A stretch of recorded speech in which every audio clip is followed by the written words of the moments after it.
Hey, David Breslow back here with you. In today's tip, I would like to talk to you about some of the language that's used out on the golf course. Obviously, you've heard of self-talk, I'm guessing, and that really just means that the way we tend to talk to ourselves when we're out on the golf course. And obviously, words have weight. Words have a lot of meaning. Anybody who knows about the work that I do understands that the mind, body, and emotions are all connected. So when you say certain things to yourself, that's going into your system, and that's actually producing a result for you. And that result may be good, or that result may be bad. It really depends on the words you're using. But today I want to talk about specifically a couple of words, and it's the word that versus I.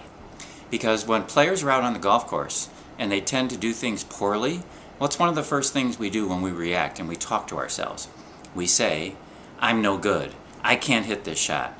I can't handle this moment. Or I always miss this putt. Things like that. Quite often we use the word I in a sentence when we start talking about ourselves. And when we do that, we make it personal. And when it's personal, it's really difficult to recover from.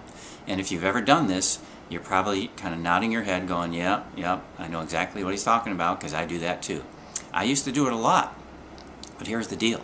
When you use the word I, like I just said, you're making it personal. When you make it personal, it makes it very hard to get past that.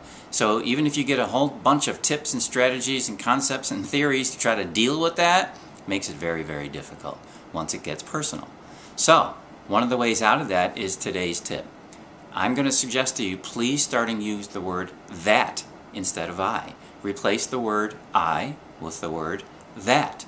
So when you're saying, I'm no good, now you replace it with the word that, and it comes out, that's no good.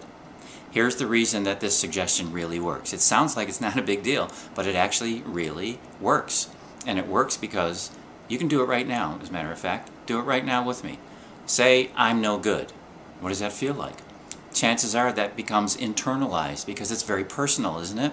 I'm no good can lead to a whole trail of other negative statements with I at the beginning of it.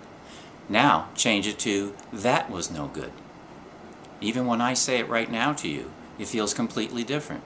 When you use the word that, you're actually creating a little bit of a gap. There's a separation between the event itself and you. That's what the word that can do. So when you say, that was no good, that was a bad decision, that was a poor putt, that was a bad club choice, whatever it is, use the word that instead of the word I, and watch what happens. I'm betting that if you use the word that, you're going to be much less attached to the negativity and the emotional role that comes along with using the word I. I'm no good is pretty heavy, isn't it? I always miss these putts is pretty heavy, isn't it? That's going to generate some negative emotion, negative memories, and negative words to go along with it. You don't need that stuff out on the golf course. That was no good. That was a bad putt. Kind of puts it out there somewhere. It's like, that wasn't very good. I'm still fine, but that just wasn't a good decision on my part. Great. No big deal. That allows you to move on much more easily. So try it. Replace the word I with the word that. Dave Breslow, good to talk with you. And once again, please leave a note. We'd love to talk to you in cyberspace here and get into a conversation. And always good to be with you. So look forward to next time. Thank you.